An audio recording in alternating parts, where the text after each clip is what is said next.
What's going on YouTube? It's your boy RippedMinds here, and today I'm going to show you my updated settings for Modern Warfare 2 and Warzone 2.0 now that Season 2 is out, and we got that new map, Ashika Island. So let's get right into it. Alright. So let's start over into the graphics tab. I mean, if you're on console, you don't have to worry about this, but let's get right to it. We got the full screen exclusive. You know, you got your monitor, your GPU. You want the highest refresh rate, so mine's 165. You want your native resolution, mine's 1440p. If you have 1080p, yours will say 1920 by 1080. Dynamic resolution off. You can have this at automatic or your native aspect ratio. Mine's Y16:9. And you want your V-Syncs off. I got my custom frame limit set to max, and then menu at 60, autofocus 30. It's pretty much the same thing from, you know, Vanguard, Modern Warfare, etc. Display gamma 2.2, unless you're playing on a TV, then, you know, you could try the other one, 2.4, but 2.2 is where it's at. My brightness, you know, you just want to go by what it says. Mine's at 50. Dynamic range, if your monitor has this option and then you're streaming, I would recommend turning it off, but on my monitor setting I have it on. You know what I mean? So the in-game setting, turn it off because it makes it look horrible. Alright, so now we're into the quality tab. I have my render resolution 100. My upscaling and sharpening, I have this off. I have no need for it. But a lot of people, if you're not worried about losing like 10 FPS or so, and you want to sharpen it up a little, you can use the fidelity cast. Depending on what you're looking for, but I tested it out and it's better for me to have it off. Then I'm running the Filmic anti-aliasing. A lot of people run the regular one, but I don't like how the regular one looks. It makes it look grainy and whatnot. Even though Filmic kind of makes it a little bit more blurry, but it's better visuals. So for me, it works better. With this, the Filmic anti-aliasing quality, I have that set at low, but you can have that low or normal. But low works very good, and it gives you a little bit more FPS. The video memory scale, I have mine at 90, which is max, or you can have it at 80, I think is default. But I would try cranking this up, and if your game crashes or hitches, then turn it back down. But otherwise, crank that bitch up. So right now I have my texture resolution at low, mainly because since the Season 2 update, everybody's been losing at least 10% FPS. It usually happens when they do a new update. The quality of life and performance kind of goes down the shitter. So I just turned it down low. Like I said, I'm on 1440p, so low and normal literally looks pretty much identical. And I just left my anistrophic filter at normal because that don't really hinder performance. You could actually put that to high, but normal, you know, it's the fine medium. Nearby, distant, and distant level detail low. Quarter draw distance, this is blank because in the config file I put it lower than you could in the game. I'm not going to go into that too much today. Particle quality and quality level low, very low. Got my bullet impacts off. You could turn this on if you want, but I'd rather have it off so I'm not looking at fucking graffiti in the walls and hearts and shit. Persistent damage layers, I have that off. This is a newer setting they added in the Season 1 Reloaded. Turn it off, it kind of help the performance because it uses VRAM. Shader quality low. This is very, it hinders FPS too, so I'd recommend putting that to low. Tessellation off. The terrain memory, I have it at minimum.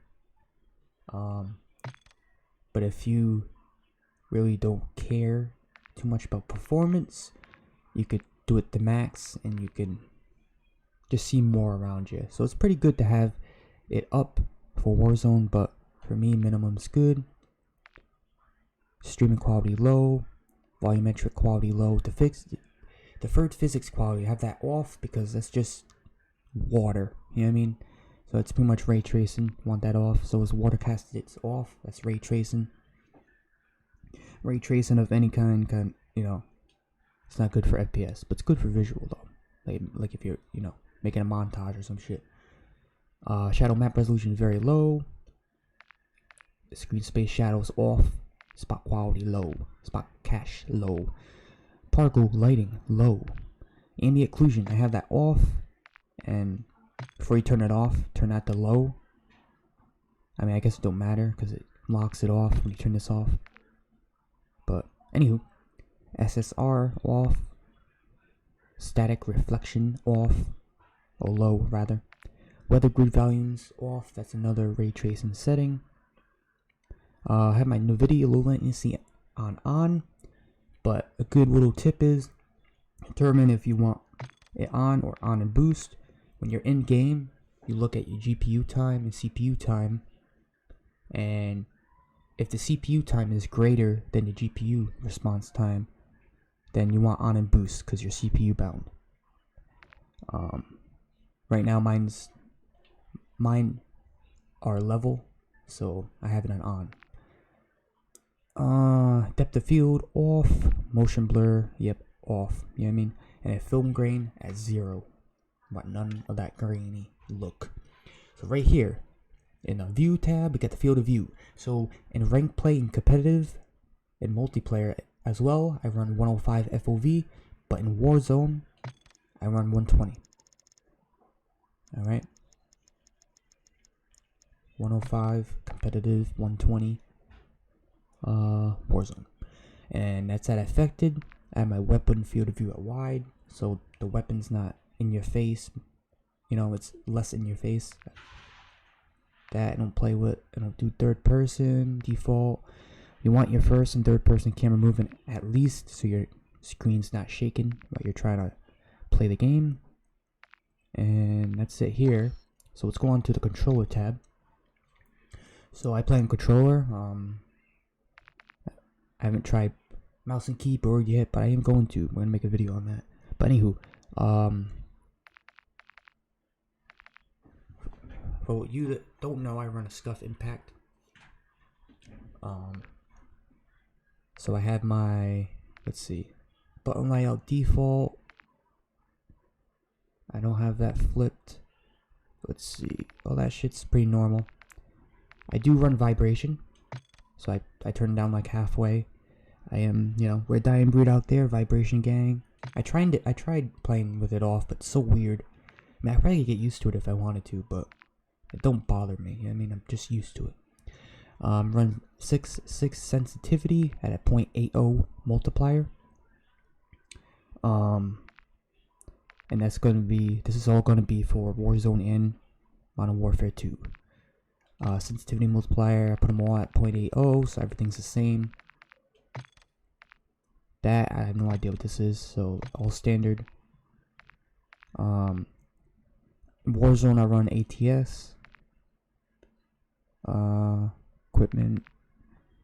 Oh yeah, so in competitive and ranked Modern Warfare 2, I use tap to reload, and in Warzone 2, we do prioritize interact, so you tap to pick up stuff.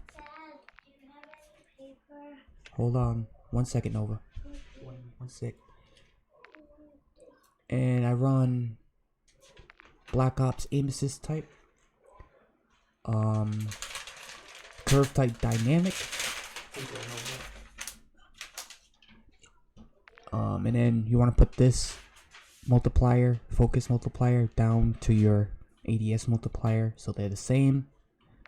My transition timing, I have it at gradual. I think by default it's instant.